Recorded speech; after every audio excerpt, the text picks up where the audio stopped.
10, 20, radio.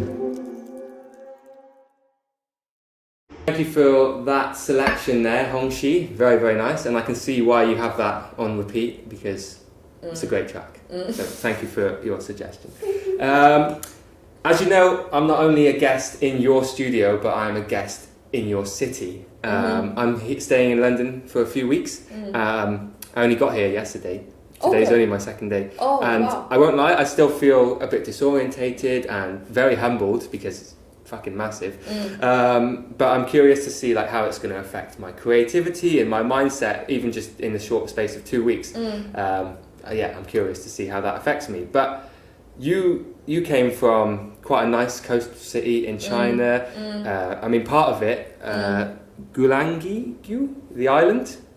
Gulanyu. Yeah, there's no vehicles there. I mean, apparently that's quite cool. Oh, is it? There is a vehicle on it. That's what Google says. Google is outdated. Okay, don't trust Google. but Oh, maybe I'm wrong. it Because that is like a very, very tourist island now. So I don't really go there anymore. You weren't even there. Yeah, I'm not even there. So I actually don't know. Is there a vehicle now? Maybe there is. Maybe there is, maybe there isn't. Yeah, but I don't know. The point is, it must have been, we already touched on this a bit, but a big change to move here. Yeah. To Cambridge, then to London from somewhere, where you were in China. Yeah. What would you say the biggest influences that change had on your artwork? On my artwork? Yeah. Wow, that's a huge question. I don't know. My artwork, because when I really start practicing more contemporary artwork is when I hear. So I don't really have the comparison because I didn't do any artwork when I was in China. When I was in that boarding school, I did just some drawings. So I don't know. A big change then, clearly. Yeah, it's like, I know what that affects me as a person, but I don't know what that changed me on my artwork because I really just started artwork when I came here. Well, do you think it's safe to say that we wouldn't be sitting here with beautiful things like this on lovely chairs if you hadn't moved here? I think so. I think very much so. Yeah, because I even didn't really hear about contemporary art when I was in a boarding school, really. So for me, it was almost like a brand new concept. But the thing that connected me from the small town to here was I know art is sort of my way, and it kind of worked out well with me because I never good at exams. So because I was doing drawings, so I thought, okay, art is my direction. So then I go into the art foundations. That's it. But the rest is history. Yeah, that's it. Yeah. It clearly had a big effect, though. Yeah. For sure. It's like I can say that my art practice really starts from here. Yeah, for sure. Yeah. I think that's fair to say. Yeah, but I can't say what changed because it didn't happen before I came here. If that makes sense. Yeah. Yeah. Well, great answer. Yeah. A more simple question now for you, hopefully. Thanks. Tell me about a chair that is special to you. Chair that's special to me. Actually, chair is not here. It's my first. When I first started making the chairs,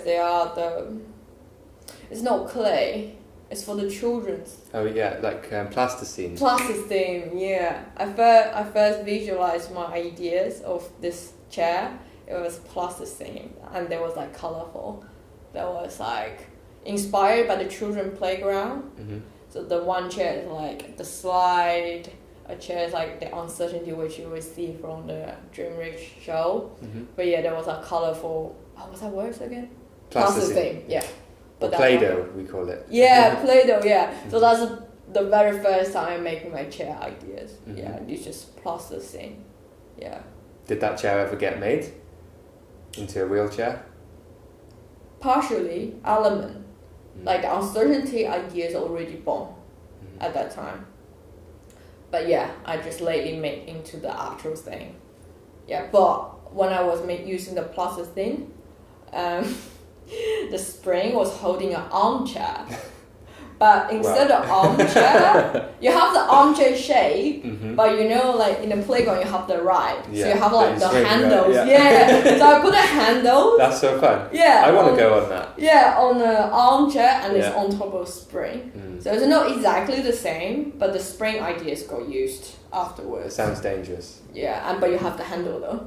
Yeah. Watch your It's chin. alright. Watch your chin. Yeah. Let's move to the present day now. Okay. So you've exhibited in some cool places such as the Tate Modern in London and Plus Art Space in Shanghai. Yeah.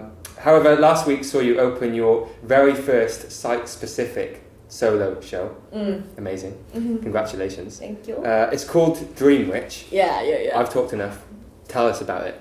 Yeah, so Dream Rich concept, because Houston High Street located in Houston, and then the gallery director wanted to have the show that's like site-specific response to the local community. So then we decided to explore the casino scenes to talk about the gambling cultures with the working class. Yeah, so the Dream Rich, the title just comes so naturally when we decided to do something with a casino. So it's like Dream Rich is dreaming to be rich, or getting rich just a dream.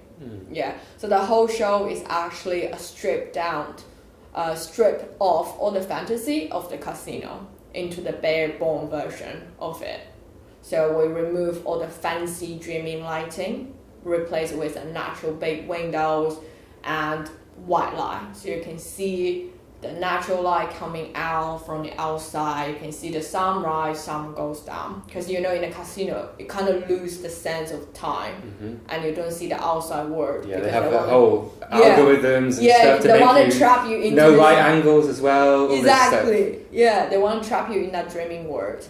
And also the uncertainty chair, the slot chair is the first chair from the uncertainty series, and uncertainty series is also a brand new series from the discomfort chair.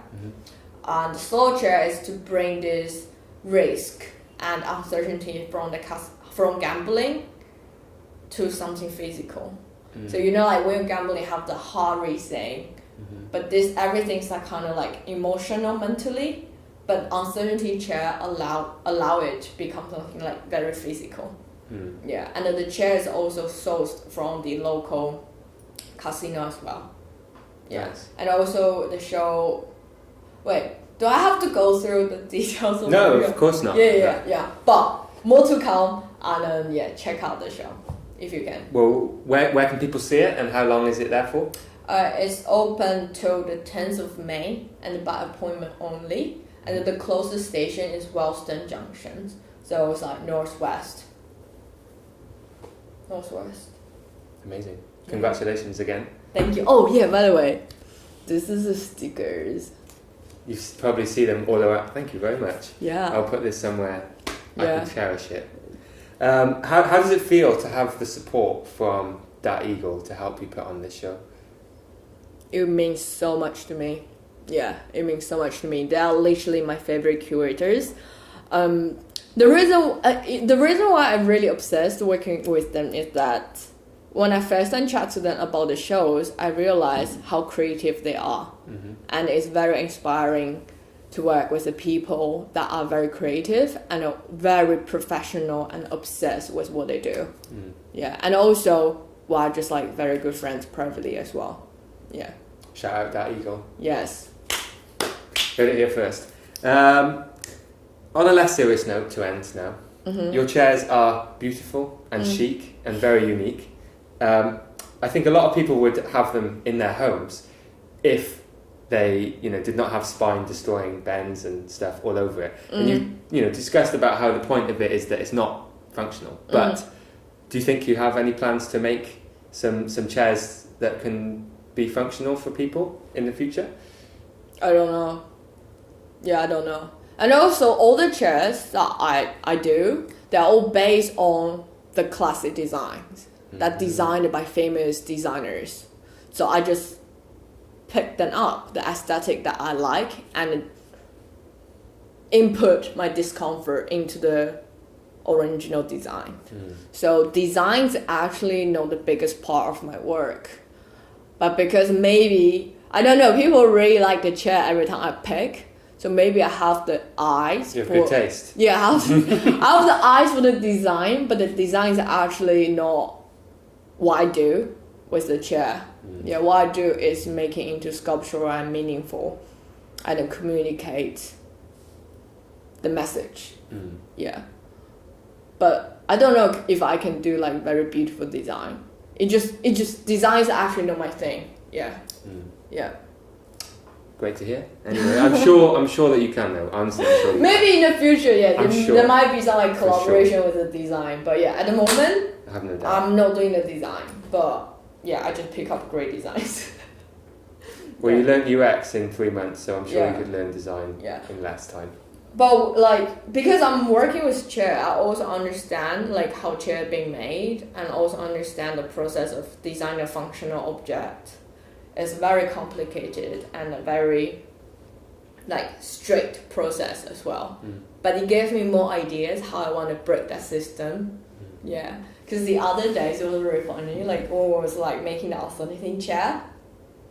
Oh, what's that brand called? It's like a very, maybe it's not good if I mention that brand, but it's like a very famous designer brand. And the lady who come visit the workshop, she's actually the head of health and safety for that company. And what she does is examine every new design they had to make sure the chair is safety enough to be mass produced. Yeah. There's a lot of hoops. Yeah, and then she saw my chair, and she sat on it, and she loved it, and also gave a big smile, saying, "Yeah, I don't think this will ever pass the safety exam." And you know what's even more ironic? She said, "The first thing we'll look at the chair is on the exam is the stability." And uncertainty. Yeah. It's completely It's the opposite. stable. Yeah. It's like it's not even past the first exams. And then she was like taught me through all this regulation I have to go through. That become the inspiration for me for the future discomfort series. I can literally just go against all the regulations to explore more like the discomfort.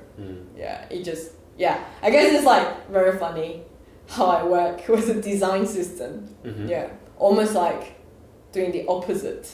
Breaking the rules is fun though, right? Yeah, but you know what? Even for me, sorry, I'll keep talking. Please. It's like actually a lot of like designers or like architects, they very enjoyed my work because it just completely. It's freeing, I bet. Yeah, probably it's that for them, like completely dysfunctional. And yeah, I don't know why. It just tricked I don't know. They just love it. It's all about the message, I think, and yeah, that's what's important, right? yeah. And everyone just like it's so good because I have been doing this functional design for so long. Seeing your chair, I just love it. So yeah, it just very funny. Like how people just you know what I'm saying? Yeah, I do. What do we need to know, Hongxi, What do you mean? about what's going on in your world? What do people need to know? About.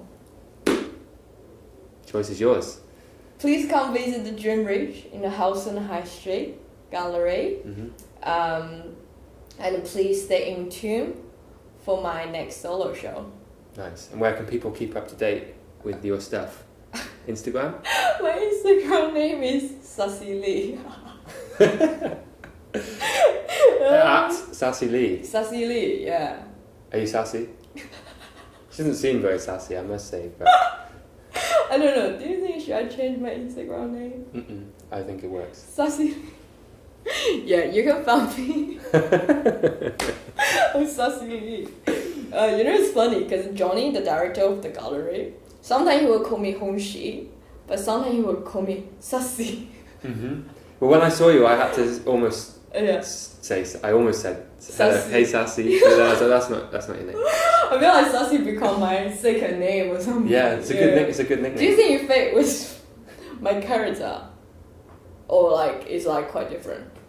It fits. It fits? It fits. Okay. So yeah, you can find me on Hongxi Li on Instagram. And it won't be changing. So the last track that we're going to hear now, you've picked Pink Floyd's Money. Yeah. I think it's very appropriate with what we've just been talking about with Dream Witch. Yeah. Tell us why you love the track.